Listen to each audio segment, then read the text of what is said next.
O primeiro episódio da segunda temporada de Kimetsu no Yaiba chegou com o pé na porta. Foram 46 minutos de muitos detalhes, muitas novidades, inclusive na abertura que eu espero que você não tenha pulado, e muita informação do que vem por aí. Por isso vem comigo que a gente vai ver tudo isso agora. Olá, eu sou o Trovó e finalmente Demon Slayer voltou. Depois de muito tempo sem novidade, o arco do Distrito da Luz Vermelha chegou e já deu o tom de como que vai ser essa segunda temporada. Por isso eu já te peço, deixa aquele like aqui no vídeo, mande aquela respiração total concentrada aqui no botão de se inscrever e bora ver o que a gente teve nesse primeiro episódio. Não é novidade pra ninguém que o arco do Distrito da Luz Vermelha vai se passar logo em seguida do Trem Infinito, né? Que é onde a gente teve a morte ali do Rengoku. Então você tem duas opções para assistir esse arco do Trem Infinito.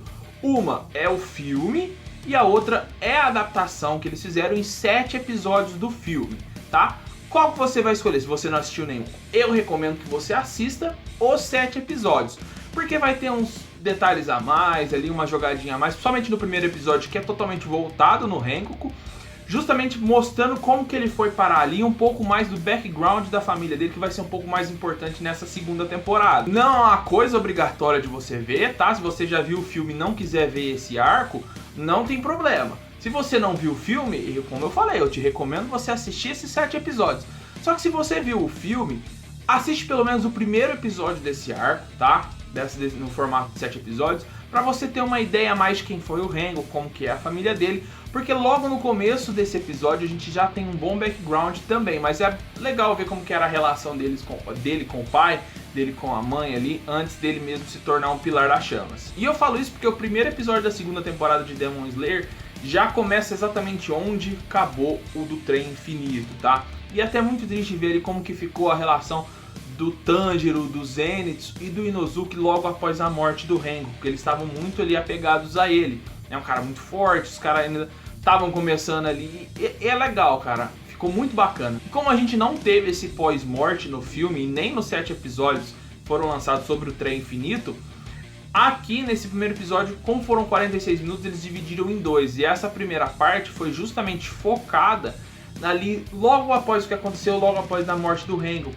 Como foi a reação da família dele, como que ficou todo mundo reagindo àquela morte. Então foi bem bacana eles dar o fechamento já nesse primeiro episódio ao arco do Trem Infinito. E logo de cara também eles já jogaram pra gente aquela dança do fogo, que é a respiração que o Tanjiro usa, o que é. Porque quando o Tanjiro vai cumprir as últimas palavras do Rengoku, né, que ele pediu pra ir lá falar com o pai dele, para o pai dele cuidar da saúde, o irmão dele seguir o que o coração dele quer, o pai do Rengoku vê os brincos do Tanjiro e acaba revelando que a respiração que ele usa é a respiração do sol. E essa respiração do sol é a principal respiração, onde todas as outras derivaram ali. Então aquela é a primeira respiração.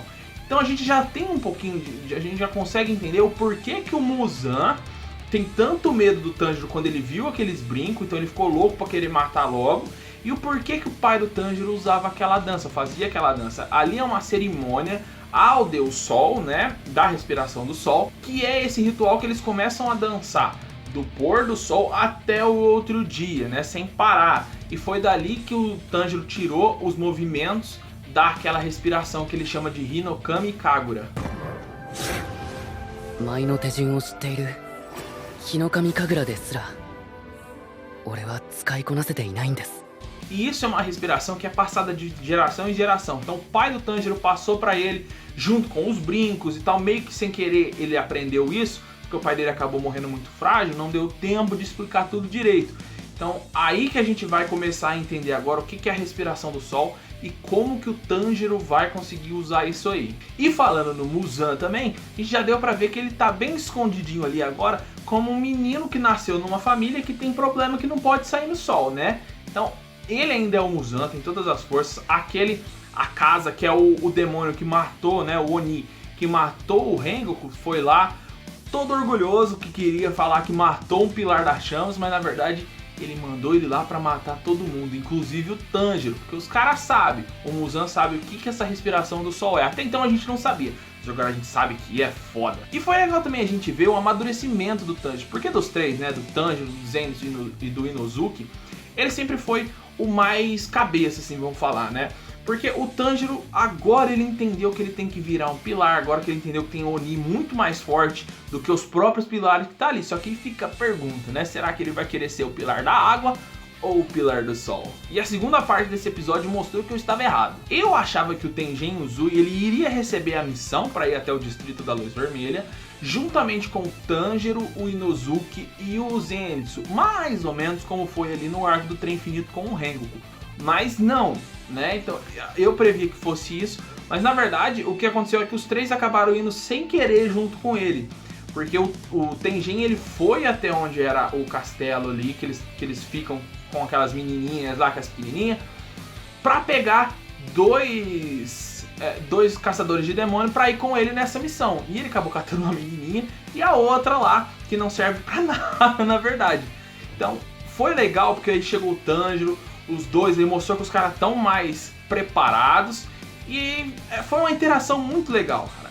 Eu acho que esse Tengen aí, ele vai ser ainda melhor, o personagem central melhor ainda do que foi o Rengoku. E o Rengoku foi foda, hein? Não só pela estética, porque a estética dele é muito da hora, mas pelo jeitão dele, né? Que ele deve ser forte pra caramba. E a gente vai começar a ver isso agora. Inclusive porque a gente sabe que no Distrito da Luz Vermelha tem Onis rebentando lá, regaçando de forte. E deu pra ver que o Pilar do Som é doido.